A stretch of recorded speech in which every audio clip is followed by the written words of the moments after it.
पश्चिम बंगाल की सियासत पूरी तरह से गरमाई हुई है और इस सियासत का मुख्य केंद्र इस समय हुमायूं कबीर बने हुए हैं, जो टीएमसी के विधायक हुआ करते थे। उन्होंने ऐलान किया था कि पश्चिम बंगाल में वो बाबरी मस्जिद बनवाएंगे। इसके लिए उन्होंने नींव भी रखी, लेकिन उन्हें टीएमसी से निकाल दिया गया, यानी उनका निष्कासन जरूर ममता दीदी ने अपनी पार्टी से कर दिया हो, लेकिन जो उनकी मांग थी वो अभी दब नहीं रही है। हालांकि इस विरोध के बीच उन्होंने पश्चिम बंगाल में बाबरी मस्जिद की नींव रख दी है और उसके बाद एक बड़ा ऐलान और किया है।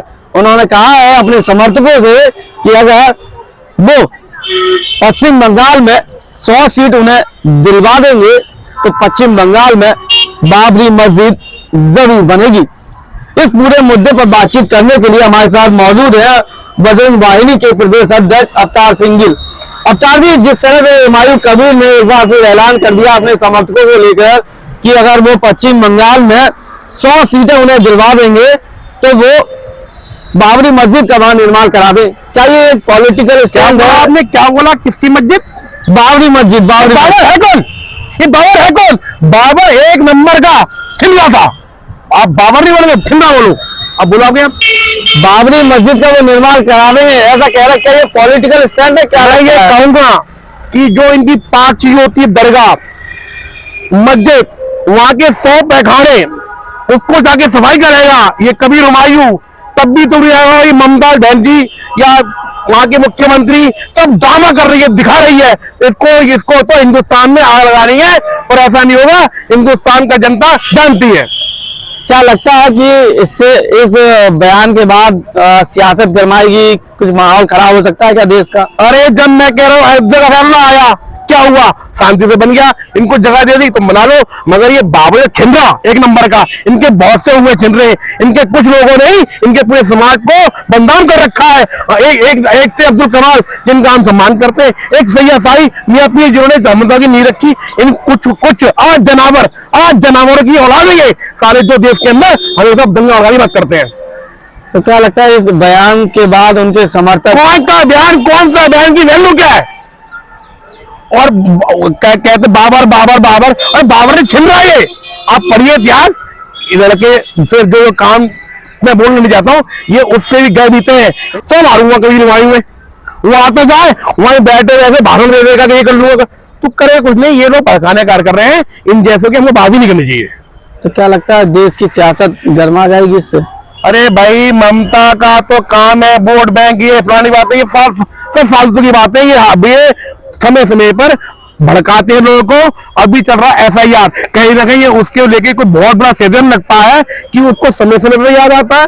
अभी आप देखिए एसआईआर हुई, एसआईआर के अंदर हिंदुस्तान से कितने लोग पकड़े गए, उनको बाहर भेजा रहा है। ये कहीं ना कहीं घुमा के षड्यंत्र है, भवा षड्यंत्र है। तो ममता ने तो अपनी पार्टी से निकाल ही दिया है ना हुमायूं को। तो अगर ममता ने अगर निकालना होता है ना, जैसे हमारे योगी बाबा जी बुलटो तैयार है बयान पर, क्या हुआ कुछ हुआ?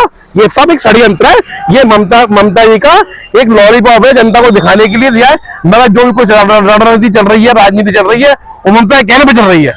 तो क्या लगता है कि अपनी कम्युनिटी को एकजुट करने के लिए इस तरह के बयान दिए जा रहे हैं कि साहब? अरे इन्हीं के कम्युनिटी के लोग बोलते हैं इसको, कितना बोल रहे हैं। सोशल मीडिया में देखिए, वो तो कह रहे हैं हमारे पूर्वज भगवान श्री राम थे, हमारे पूर्वज श्री किशन जी थे। अभी आजम साहब ने कहा कि हमारे पूर्वज वो नहीं थे, हमारे पूर्वज राम थे, किशन जी थे। ये समझ में आ जाएगी, आराम से समझ में आ जाएगी। हम तो कहते हैं यहाँ आपका स्वागत है यूपी के अंदर घुसेगा बाद में हमारे बाबू इसका। आप याद करो, स्वर्गवासी श्री अटल जी ने कहा था कि अयोध्या के अंदर कुछ नुकीले पत्थर हैं और जानवरों के, कुछ इनको संतुलन करना पड़ेगा।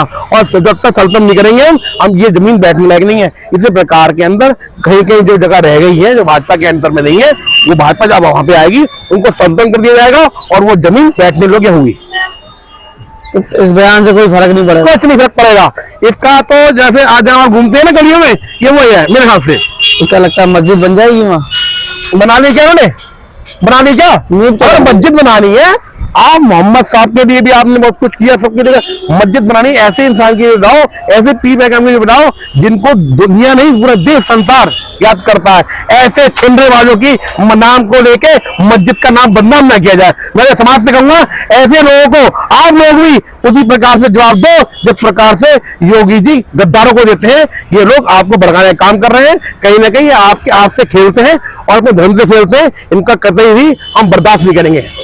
फिलहाल ये थे बजरंग वाहिनी के प्रदेश अध्यक्ष जिन्होंने हुमायूं कबीर के उस बयान की कड़ी निंदा की है जिसमें उसने कहा था कि अपने समर्थकों से कि 100 सीट उसे दिलवा दो तो पश्चिम बंगाल में बाबरी मस्जिद का निर्माण करा देगा।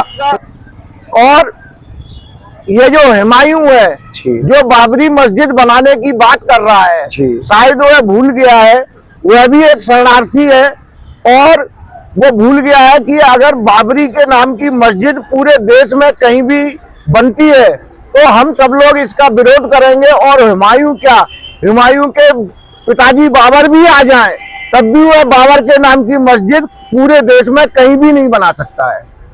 अगर यही हाल योगी जी कह चुके हैं कि उत्तर प्रदेश में होता अब तक तो बहुत कुछ हो जाता है, लेकिन आखिर तृणमूल कांग्रेस अपने विधायकों को बर्खास्ती के नाम पर से दिखावा कर रही है।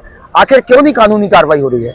देखिए अभी उनकी सरकार है वहां पर, अगर हुमायूं को इतनी ही चिंता है बाबरी मस्जिद की तो अयोध्या की तरफ पधारे, हम उनके स्वागत करने के लिए तैयार हैं और उनका ऐसा स्वागत करेंगे कि वे जिंदगी भर भूल नहीं पाएंगे कभी। और हुमायूं जी तक मेरी बात पहुंचानी चाहिए कि हुमायूं जी आप पश्चिम बंगाल में क्यों मना रहे हैं, आपको तो अयोध्या में बनवानी चाहिए थी।